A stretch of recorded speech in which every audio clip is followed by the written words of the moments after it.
Now, you remember the TV program Ripley's Believe It or Not?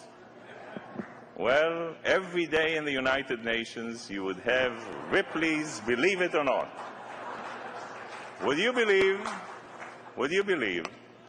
that just a week ago, an organization affiliated with Hamas called the PRC was voted in as an NGO inside the United Nations? Believe it or not, but in the United Nations, Iran chaired the Non-Proliferation Committee in 2013.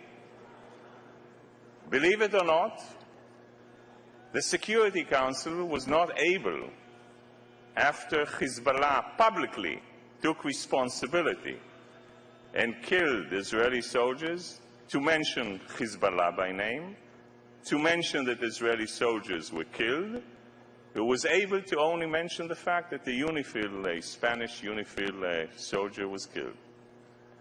Believe it or not, in the conference on the status of women, where in ceremonies 193 countries came together, they found out that one country only, no, not Afghanistan, not Iran, not Saudi Arabia on the attitude towards women, but Israel is to be condemned. And this is the United Nations today. Believe it or not, there's one Article 4 that deals with human rights violations all over the world. And there's a single Article 7 that singles out only one country in the world, and that is Israel. I'll say that again.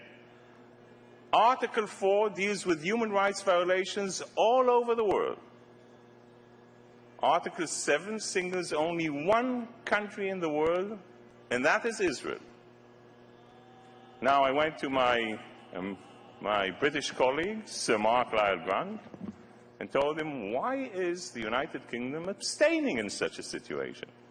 The only countries voting against this absolutely outrageous resolution are the United States of America, Canada, Israel, and Palau. I've become an expert in Palau.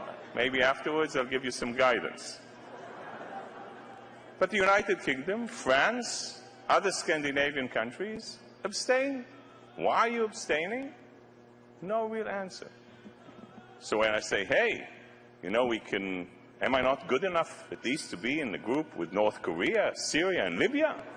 I can up my game here. This is, believe it or not, something that is happening every day. What is happening against Israel in the United Nations is political terror by the Palestinians and the Arabs and other countries. But I would focus on that, political terror. When I say political terror, is going after Israel in things that have absolutely no connection to what we do or what we don't do. Because we always have a tendency to always look at ourselves and judge ourselves, which is good. You saw the panel before that. If President Shimon Peres would have been here, he would have said, you know, the biggest contribution of Jews is dissatisfaction. Have you ever seen a satisfied Jew? No, no, no.